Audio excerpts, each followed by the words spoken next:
Okay, now we're going to spin. Oh, fuck this.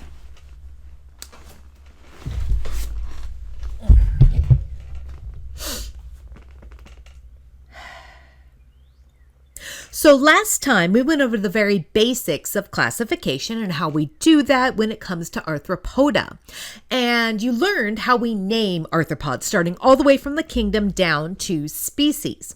Now we're going to go into and start focusing on what makes an arthropod an arthropod. So we're going to look at those physical, unchanging characteristics that we use to classify arthropods into the phylum Arthropoda. Remember last lesson, I said that 80% of all described species share physical, unchanging characteristics, which makes them all arthropods. We are going to look now at those characteristics that make these arthropods the arthropods. So all of these organisms are in the kingdom Animalia. You're going to hear me say this over and over again with this classification. It goes kingdom, phylum, class, order, family, genus, species. So that kingdom Animalia. Now, a quick aside while we're here. I'm going to be teaching you a certain classification system.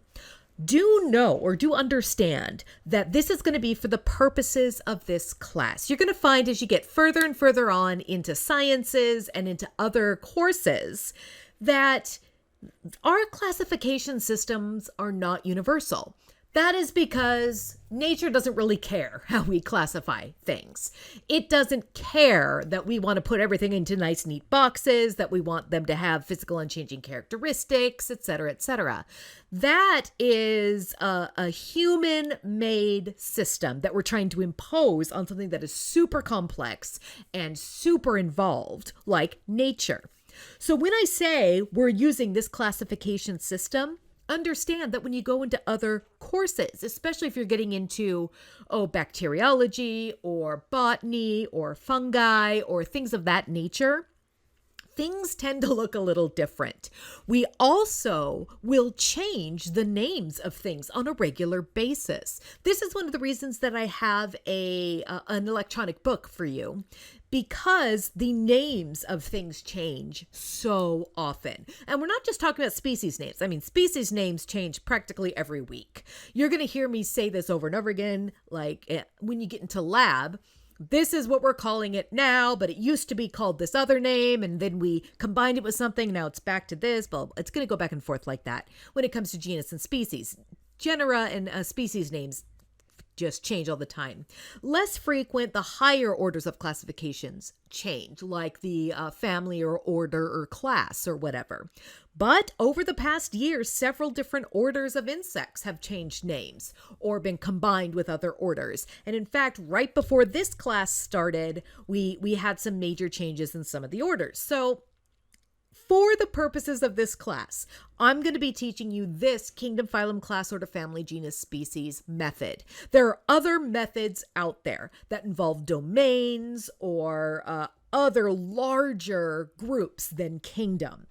Just be prepared to know that. Really, to study science, you have to have a little bit of flexibility in your mind. You have, especially when you're going into classification, you have to be able to say, well, that's what the name is now. Okay. So I'm going to be teaching you the names that I want you to know for the purposes of this class. I have chosen this classification system simply because it is the most useful for people going into entomology, for people working with animals and the arthropods associated with animals.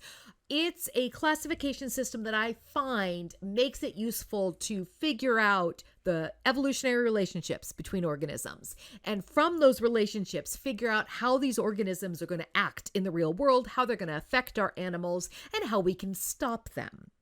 So keep all of that sort of in the back of your mind and just learn these names and understand that you might hear different names in different classes, or you might have learned a different name from another class. Now you're coming here going, I thought it was named XYZ. Yeah, it probably was for the purposes of that class, or it used to be named that. And just before this class started, it got changed or something of that nature. So I'll keep reiterating this, but here is the classification system for the purposes of this class. So remember that I said that 80% of all described species share physical, unchanging characteristics that make them all arthropods. We're now going to look at those characteristics that make arthropods arthropods. So all of these organisms are in the kingdom Animalia and the phylum Arthropoda. So the word arthropoda is the very first word that is based in Greek. It is from the Greek root arthron, which means joint, and podos, which literally means foot. Therefore, the phylum name literally means jointed foot. You'll find a lot of these organisms have this type of naming scheme where we take the Latin or the Greek, we describe some sort of characteristic, and we name the organism that. So in this case, everything has these jointed feet. Nice. Okay. Arthropods need a bit more than to have just jointed feet, though, to be considered arthropods. They need to have all 10 of these major characteristics to fit into this phylum. So the first characteristic is bilateral symmetry.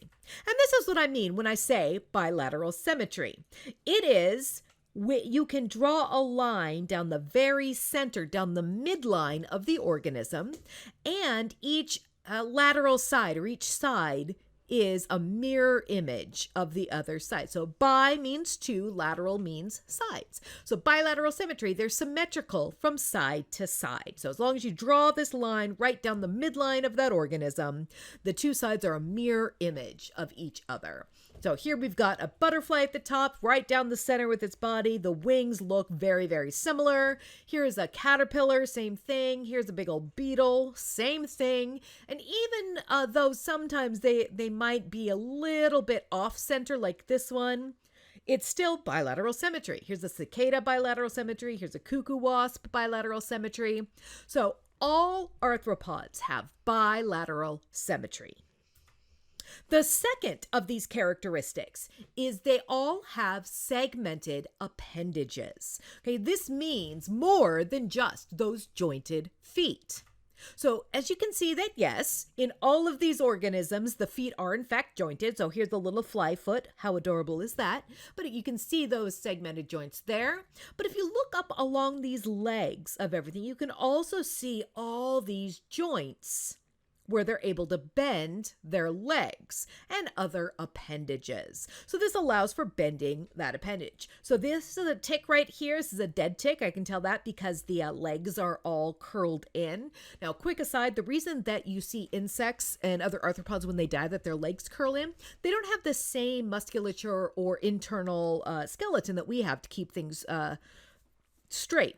Instead, they have an exoskeleton, which we'll talk about in just a second, and they keep their appendages out via their blood pressure. So once they die, when that blood pressure goes away, all those appendages curve inwards. So this is a crab, also an arthropod or an arthropoda.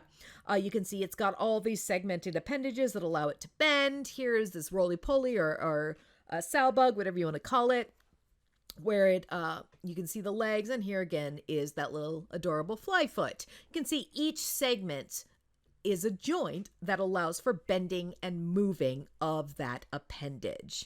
Now, another quick aside. Notice I went through a couple of different common names for this organism right here. Depending on where you grew up, you may call that a roly-poly or a sow bug or a pill bug, or I've heard a whole bunch of other ones. I grew up knowing it as sow bugs. Common names are annoying.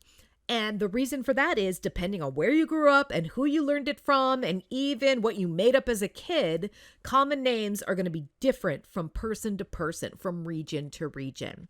That's why it's important to know the actual scientific name. This classification system that I'm teaching you right here, this allows me to talk to anybody across the world. So if I wanted to talk to them, say, about Musca domestica, like we learned last lesson, they know exactly what I'm talking about. When I go and I say Musca domestica, they know the genus, they know the species. If I went to them and said housefly, which is our common name for it, they might know it as something very, very different. And there's a whole bunch of different common names.